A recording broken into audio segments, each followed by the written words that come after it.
Hi, I'm Emily Carter, and my family loved using me as their scapegoat. Every gathering turned into a chance to compare me to my sister, the so-called perfect one. But the night my father called me selfish at the dinner table, I finally answered back, and the silence that followed was louder than every insult I'd endured. Before we dive into this, please like this video, subscribe to my channel, and tell me in the comments where are you watching from. The scent of roasted chicken and my mother's overpowering perfume filled the dining room. It was my father's birthday, and like every family occasion, the room was packed with relatives who saved their best smiles and sharpest words for these events.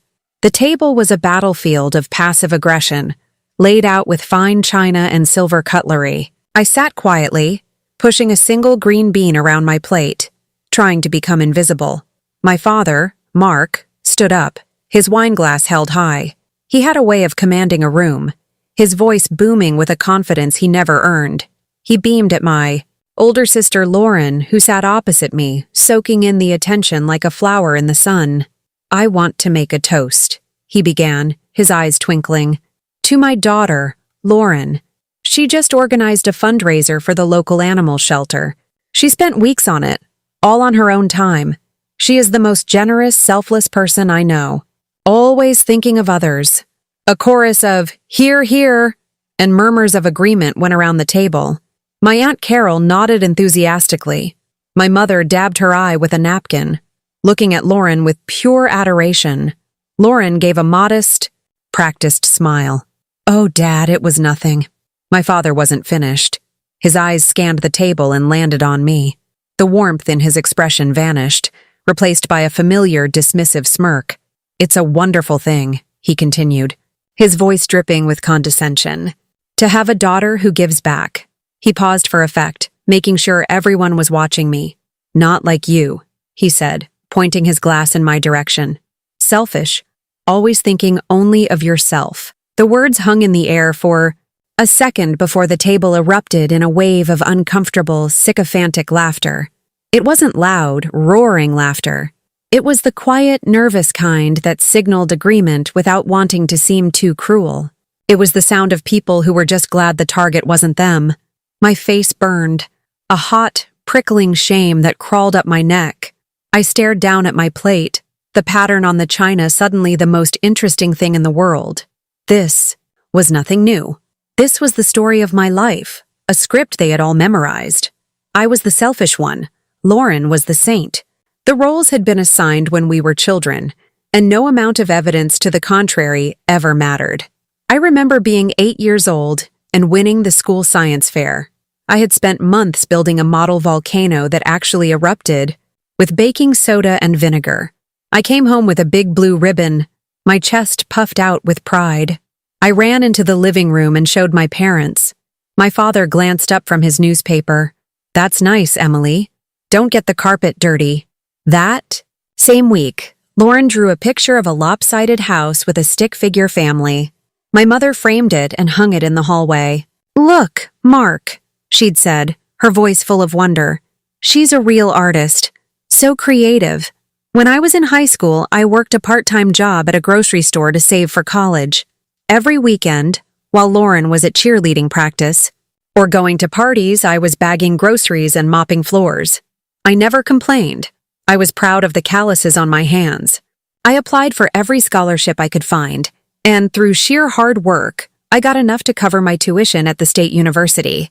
I wouldn't be a financial burden on them. I remember telling them the news at dinner, my acceptance letter clutched in my hand. "I got a full scholarship," I said, my voice trembling with excitement. My mother sighed. "Well, you were always lucky, Emily. I just hope you can handle the pressure." My father grunted. "Don't expect us to send you money for extras. You wanted this? You can pay for it." 2 years later, Lauren got into a private arts college with a high price tag. They took out a second mortgage on the house to pay for it. They threw her a huge going away to college party.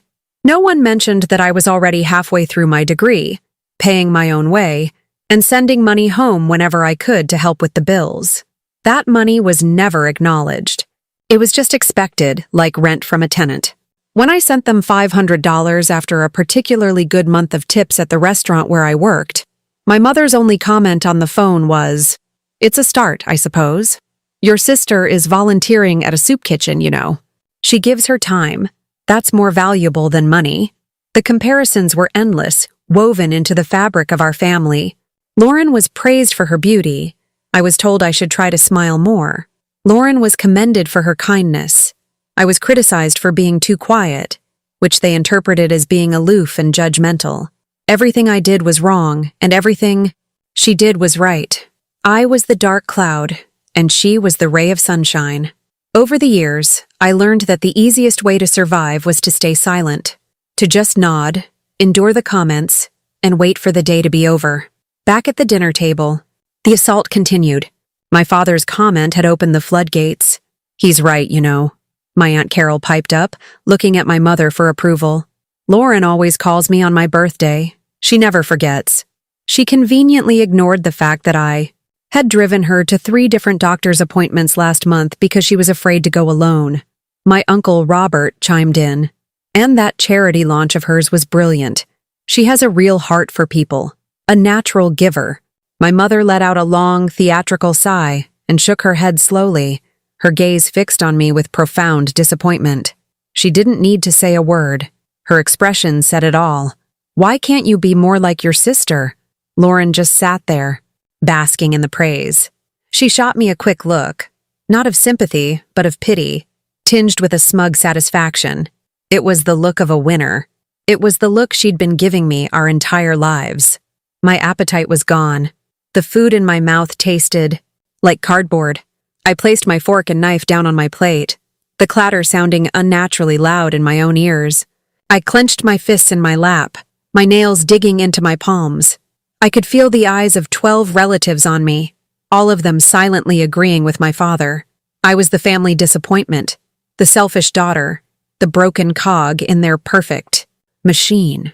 And in their minds, I deserved every bit of this public shaming. The laughter, though quiet, felt like a physical blow. It echoed in my ears, mixing with the memories of 1,000 other small cuts and public humiliations. I felt a familiar tightening in my chest, the feeling of my throat closing up. For 29 years, I had swallowed my anger. I had choked down my hurt. I had absorbed their judgment because I thought that's what a daughter was supposed to do. I believed, on some level, that if I just kept quiet and tried harder, one day they would finally see me.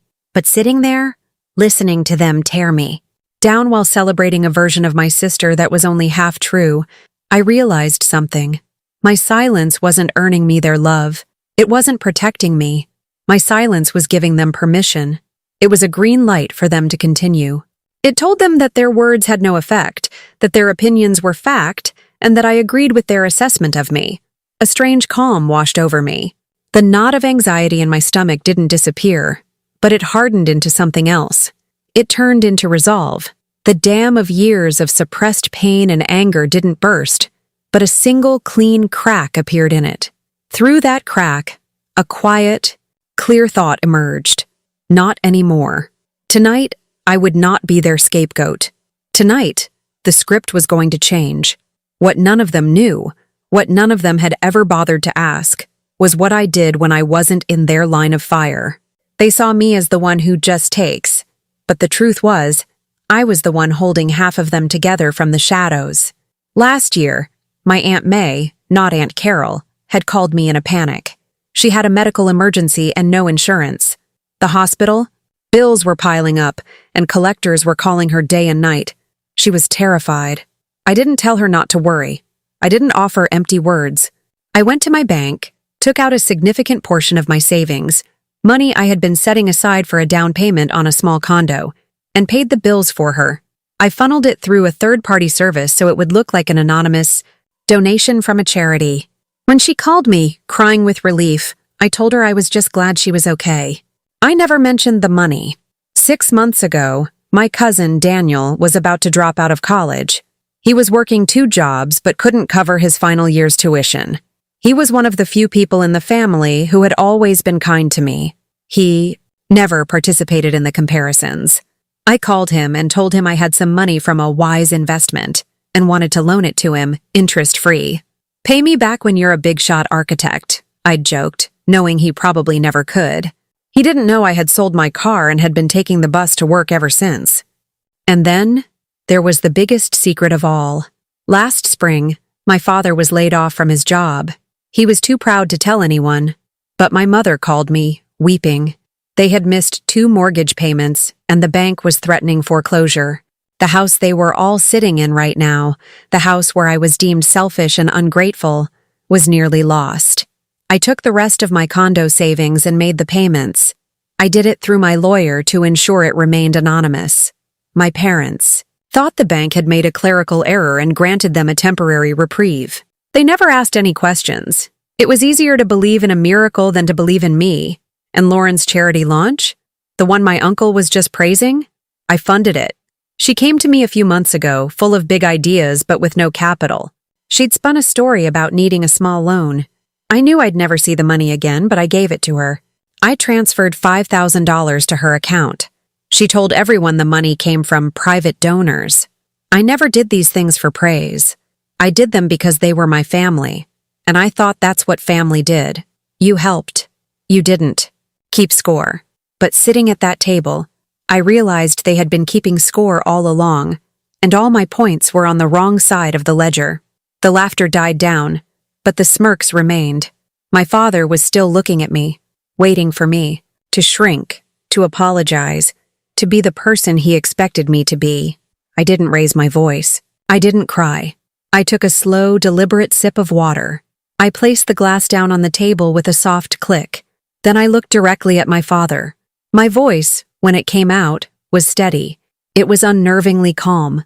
"Since you're so sure I'm selfish," I said, my words cutting through the low chatter. "Let's clear something up." The room went quiet.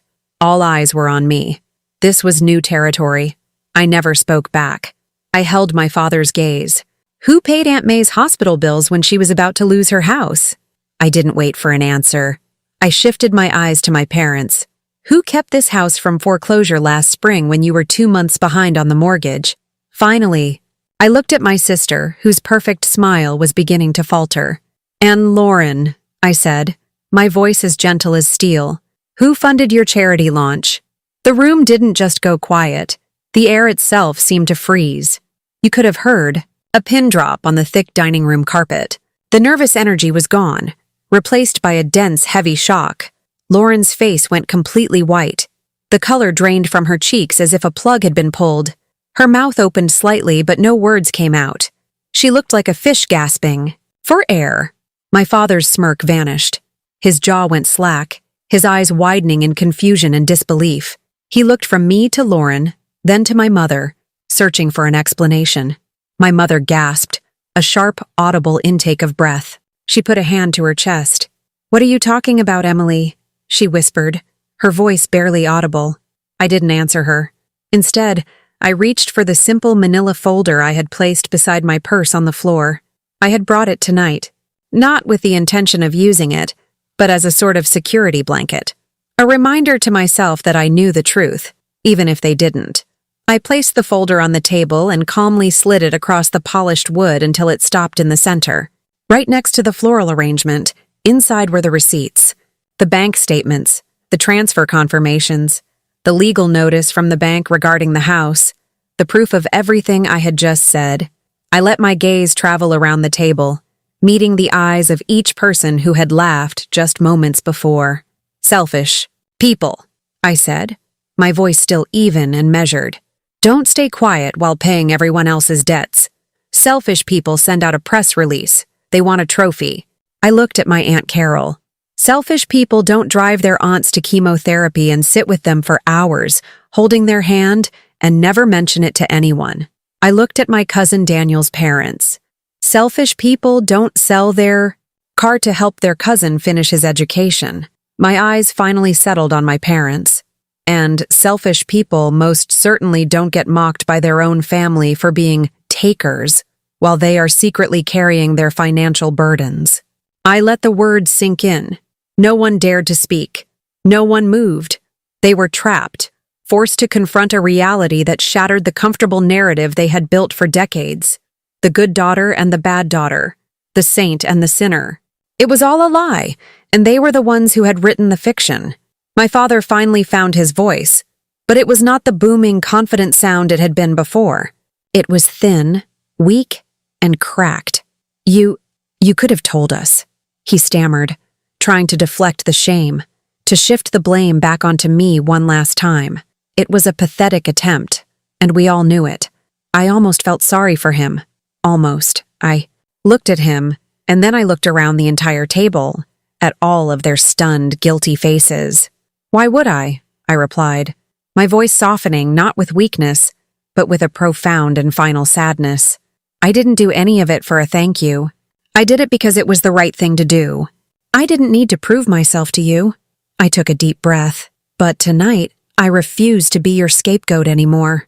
The silence that followed was completely different from the one before. It wasn't the silence of shock. It was the crushing, deafening silence of shame. It was the sound of an entire family having to look at themselves in a mirror they never knew was there. In that moment, I wasn't the one on trial. They were. With nothing left to say, I slowly pushed my chair back from the table. The legs scraped against the hardwood floor, the sound echoing in the stillness. I stood up, picked up my purse, and left the folder lying in the middle of the table, a monument to the truth. I walked out of the dining room, down the hallway filled with pictures of Lauren's achievements, and out the front door into the cool night air. I didn't slam the door. I didn't look back. I didn't have to. For the first time in my life, I felt light, the immense weight of their judgment, a burden I had carried since I was a child, was gone. I had left it in that silent room, on their dinner table, for them to carry. Later that night, sitting in the quiet of my own small apartment, a space I had earned and paid for myself, I looked at my reflection in the dark window. I saw a woman who was tired but not broken, a woman who had finally found her voice. I whispered to the reflection, a promise to myself. They wanted me small. Instead, I gave them truth. If you've ever been belittled or compared unfairly, remember, your silence isn't weakness, and your truth can change everything. Drop your thoughts below, and don't forget to like and subscribe for more stories where betrayal is silenced by justice.